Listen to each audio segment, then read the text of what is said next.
Computer আপনার, কিন্তু আপনি ছাড়া অনেকে অপারেট করে। যদি কখনো আপনি মনে করেন যে আপনার গুরুত্বপূর্ণ কোনো একটা ফোল্ডার, কোনো একটা ফাইল ডিলিট করে দিতে পারে, অথবা এটার ভিতরে কী আছে দেখে নিতে পারে, অথবা পেনড্রাইভ দিয়ে কপি করে নিতে পারে, যদি এরকম আশঙ্কা করেন তাহলে সেই গুরুত্বপূর্ণ ফোল্ডারটিকে আপনি একটু প্রোটেক্ট করে রাখুন। এটা প্রোটেক্ট করতে কোনো রকম থার্ড পার্টি সফটওয়্যারের প্রয়োজন হয় না। ধরুন আমি এখান থেকে আমার এই ফোল্ডারটিকে প্রোটেক্ট করতে চাই, এটা কিন্তু এখন ওপেন হলো।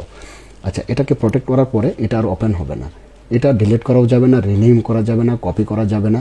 আচ্ছা, এবার এটাতে মাউসে রাইট ক্লিক করুন, এখান থেকে শো মোর, তারপর আপনি প্রপার্টিসে ক্লিক করে দিন।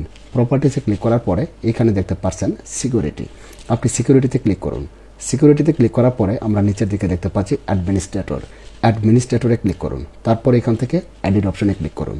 এডিট অপশনে ক্লিক করার পরে আমরা আবারও দেখতে পাচ্ছি এখানে আরও একটা অ্যাডমিনিস্ট্রেটর আছে, আপনি এখান থেকে অ্যাডমিনিস্ট্রেটরে ক্লিক করুন। অ্যাডমিনিস্ট্রেটরে ক্লিক করার পরে এখান থেকে এই যে ডিনাই দেখতে পাচ্ছেন, এগুলোতে চেক দিয়ে দেন, তারপর অ্যাপ্লাই, ইয়েস, ওকে, আপনার কাজ শেষ।